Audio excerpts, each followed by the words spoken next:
गुरु प्यारी साध संगत जी, प्रेम से कहना धन निरंकार जी। आशा करती हूँ सतगुरु माता जी की कृपा से आप सभी बहुत अच्छे होंगे। आप सभी का बहुत बहुत स्वागत है आपके ही अपने चैनल निरंकारी डिवाइन पर। एक नई साखी के साथ फिर से हाजिर हूँ मैं। चलिए आज की साखी सुनते हैं। साध संगत जी, जिन भक्त तुलाधार की साखी दासी आप सभी के साथ शेयर करने जा रही है, ये भक्त तुलाधार जी वैश्य से भिन्न है। भक्त तुलाधार वैश्य तो भारत की प्रसिद्ध नगरी काशी जी में रहते थे और वो व्यापार किया करते थे, परंतु ये भक्त तुलाधार जी एक छोटे से गांव में रहते थे। भक्त तुलाधार जी थे तो बड़े ही गरीब, परंतु वो बहुत बड़े वैराग्यवान, संतोषी और भक्ति भाव से भरे हुए थे। माता पिता ने उनका विवाह उनके बाल्यकाल में ही कर दिया था और कुछ ही दिनों के बाद उनके माता पिता की मृत्यु हो गई। इसलिए घर में पति पत्नी दो ही प्राणी रह गए थे। भक्त तुलाधार जी की पत्नी बड़ी ही वैराग्यवान और संतोषी थी, इसलिए दोनों पति पत्नी हर समय भगवान के भजन ध्यान में लगे रहते थे। साध संगत जी, खेतों में फसल के कट जाने के बाद और हाट उठ जाने के बाद गिरे हुए अनाज के दाने बीनकर भक्त तुलाधार जी इकट्ठे कर लेते थे और उसी से ही अपना गुजारा किया करते थे। अब अन्न के दाने बीनते समय भी उनके मुख से सिमरन ही चलता रहता था और जब उन्हें वस्त्रों की जरूरत होती थी तो वो वन से लकड़ी काटकर वस्त्र विक्रेता के पास चले जाते थे और लकड़ी के बदले में वस्त्र ले लिया करते थे। ऐसा भी वो तब किया करते थे जब उनके वस्त्र पूरी तरह से फट जाते थे। साध संगत जी, उन्होंने कभी भी भरपेट अन्न और पहनने को पूरा वस्त्र जिंदगी में कभी धारण नहीं किया था, परंतु फिर भी उनके मन में इस बात के लिए कोई भी पछतावा नहीं था। दोनों पति पत्नी हर समय भगवान की भक्ति में ही लगे रहते थे और वो दोनों बड़े ही संतोषी थे।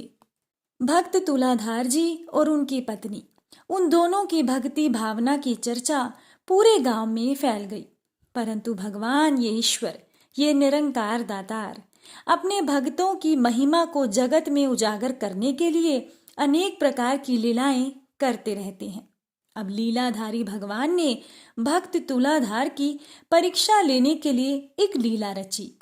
साध संगत जी, अब भक्त तुलाधार जी के पास में वस्त्रों के नाम पर एक धोती और एक गमछा था जो जगह जगह पर से फटे हुए थे और भक्त तुलाधार जी नदी पर स्नान करने जाया करते थे जो उनके गांव से कुछ ही दूरी पर बहती थी। एक दिन जब वो स्नान करके नदी से बाहर निकले तो वो क्या देखते हैं कि उनकी फटी हुई धोती के पास में ही एक नई धोती, एक कुर्ता और एक गमछा रखा हुआ है। नए वस्त्रों को देखकर उन्हें बड़ी हैरानी हुई। उन्होंने नदी की ओर देखा कि शायद वहां कोई दूसरा व्यक्ति स्नान कर रहा होगा, परंतु वहां किसी को ना देखकर उन्होंने चारों ओर दृष्टि दौड़ाई, परंतु वहां पर तो कोई नहीं था। तो भक्त तुलाधार जी सोचने लगे कि पता नहीं ये वस्त्र यहाँ कौन छोड़कर गया है, परंतु कोई भी हो, मुझे इससे क्या मतलब, जो छोड़ गया है वो लेकर भी चला जाएगा। अब ये विचार करके भक्त तुलाधार जी अपने घर पर लौट आए। अब अगले दिन जब वो फिर से नदी पर स्नान करने गए और स्नान के बाद बाहर निकले तो क्या देखते हैं कि उनकी धोती के पास में एक गागर रखी हुई है। जब उन्होंने पास में जाकर गागर में देखा तो उन्होंने क्या देखा कि उनकी गागर सोने की मुद्राओं से भरी हुई है। अब सोने की मुद्राओं से भरी हुई गागर देखकर भक्त तुलाधार जी चौंक गए। उन्होंने चारों ओर दृष्टि दौड़ाई, परंतु वहां दूर दूर तक कोई नहीं था। साध संगत जी, अगर आज के युग का भौतिकवादी मनुष्य होता तो उस गागर को उठाने में एक पल भी नहीं लगाता, परंतु भक्त तुलाधार जी भगवान के सच्चे निष्काम भगत थे। वो सोचने लगे कि धन तो अनेक अनर्थों की जड़ है, इसको पाकर मनुष्य में लालच की प्रवृत्ति बढ़ती रहती है और अगर लालच ने एक बार जीवन में प्रवेश कर लिया तो फिर मनुष्य 99 के चक्कर में पड़ जाता है और फिर उसे कभी भी शांति नसीब नहीं होती और अधिक धन प्राप्ति के चक्कर में मनुष्य पाप कर्म करने से भी नहीं डरता। इसीलिए लोभ को, लालच को नरक का द्वार भी कहा गया है। इसके अतिरिक्त और भी दुर्गुण मनुष्य में आ जाते हैं। साध संगत जी, जैसे थोड़ा सा भी कोढ़ सुंदर स्वरूप को बिगाड़ देता है, वैसे ही थोड़ा सा भी लोभ यशस्वियों के शुद्ध यश और गुणियों के गुणों पर पानी फेर देता है।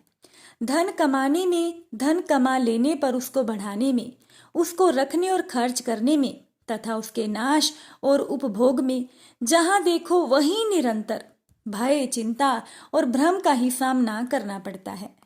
साध संगत जी, भाई, बंधु, स्त्री, पुत्र, माता पिता, सगे संबंधी सबके सब धन के कारण इतने फट जाते हैं कि एक दूसरे के शत्रु तक बन जाते हैं। और ये लोग थोड़े से धन के लिए भी क्षुब्ध और क्रुद्ध हो जाते हैं।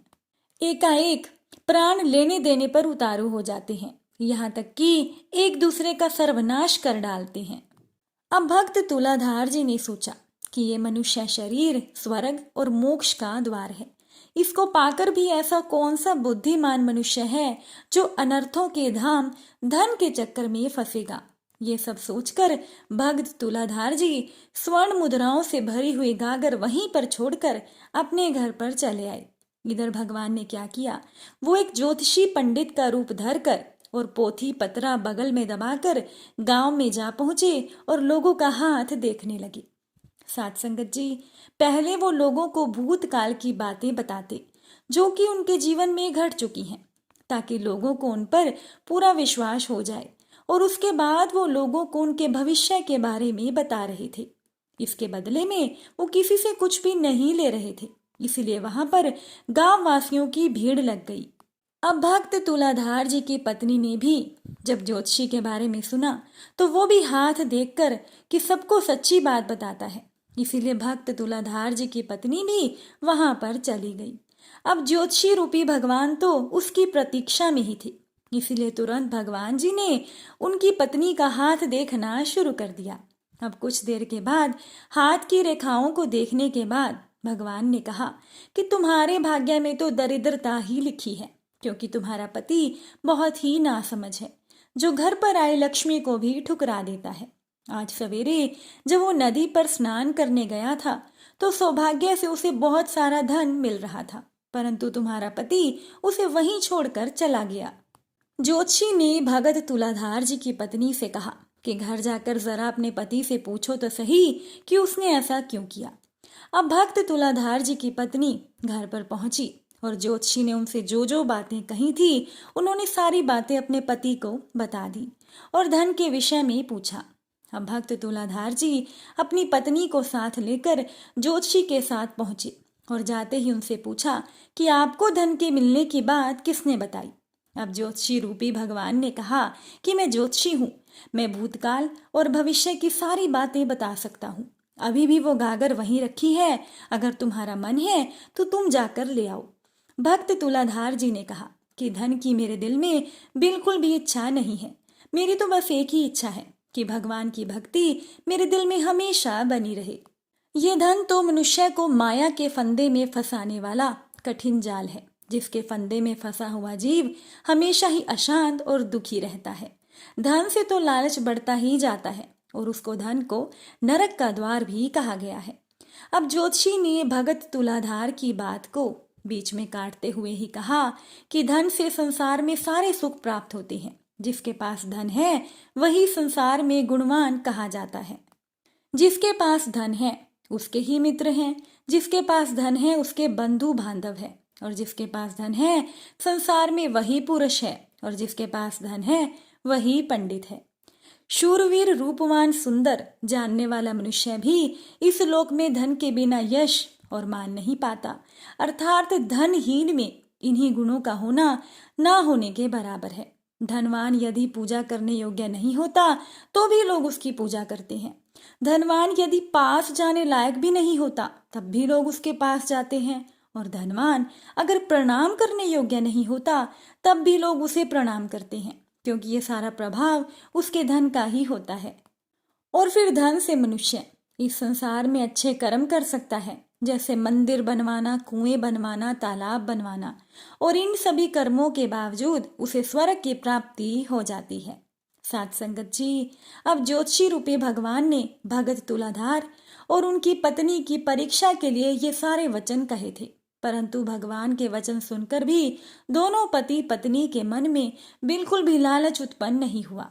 भगत तुलाधार जी ने कहा, ज्योतिषी जी, चाहे यहाँ के सुख हो या स्वर्ग के सुख हो, दोनों ही अनित्य और दुख के हेतु हैं, क्योंकि इस मनुष्य तन की प्राप्ति केवल स्वर्गीय सुखों को प्राप्त करने के लिए ही नहीं हुई, अपितु मोक्ष प्राप्ति करने के लिए हुई है। जो लोग मनुष्य शरीर प्राप्त करके भी भगवान का भजन सिमरन करने की अपेक्षा अगर सुखों में अपना मन लगा लेते हैं, तो उनसे बड़ा ज्ञानी इस संसार में कोई नहीं है। तो मेरी दृष्टि में उनके जैसा नासमझ इस संसार में दूसरा कोई हो ही नहीं सकता। आप पंडित जी होकर मुझे उल्टी शिक्षा दे रहे हैं और मुझे भक्ति पर दृढ़ करने की बजाय आप मेरे मन में धन का लालच उत्पन्न कर रहे हैं। इसीलिए ज्योतिषी जी, आपको मेरा दूर से ही प्रणाम है। ये कहकर भगत तुलाधार जी वहां से चले गए। परंतु अभी भगत तुलाधार जी थोड़े ही पग चले होंगे कि उनके हृदय में विचार आया कि ये ज्योतिषी कौन है। इसे पहले तो इस क्षेत्र में देखा ही नहीं। कितना सुंदर रूप है उसका, कितनी मधुर आवाज है, और फिर मुझे ये स्वर्ण मुद्राओं से भरी गागर क्यों लेने को कह रहा है। और फिर इन्हें कैसे पता कि गागर अभी भी वहीं पर पड़ी है। हो ना हो मुझ गरीब पर ऐसा अकारण कृपा करने वाले ये मेरे प्रभु ही हैं। साथ संगत जी, ऐसा विचार मन में आते ही भगत तुलाधार जी लौट पड़े।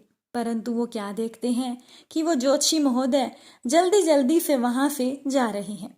भगत तुलाधार जी ने अपनी पत्नी का हाथ पकड़ा और दोनों उन ज्योतिषी जी के पीछे पीछे चल दिए। उनकी पत्नी की समझ में कुछ नहीं आ रहा था कि तुलाधार जी ज्योतिषी के पीछे पीछे क्यों जा रहे हैं। जब ज्योतिषी महोदय गांव के बाहर पहुंच गए तो भगत तुलाधार जी ने भागकर उनके चरण पकड़ लिए। ज्योतिषी रूपी भगवान बोले कि ये क्या कर रहे हो, मेरे पैर छोड़ो। भगत तुलाधार जी दृढ़ता पूर्वक उनके चरण पकड़ते हुए बोले कि प्रभु, जब आप मुझ जैसे दीन पर कृपा करने आए ही हो तो ज्योतिषी का भेष बनाकर क्यों आए हो। अब या तो मुझे अपने दर्शन दीजिए, नहीं तो मैं यहीं पर प्राण त्याग दूंगा। अब साथ संगत जी, ऐसे प्रेमी भगत से भला भगवान अपने आप को कब तक छिपाते। अब भगवान तुरंत ही अपने स्वरूप में प्रकट हो गए और भगत तुलाधार जी और उनकी पत्नी दोनों ने ही भगवान के दर्शन किए और वो कृत्य कृत्य हो गए।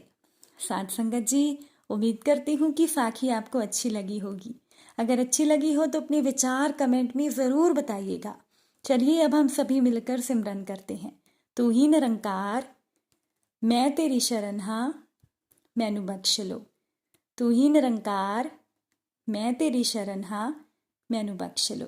साथ संगत जी, प्यार से कहना, धन निरंकार जी।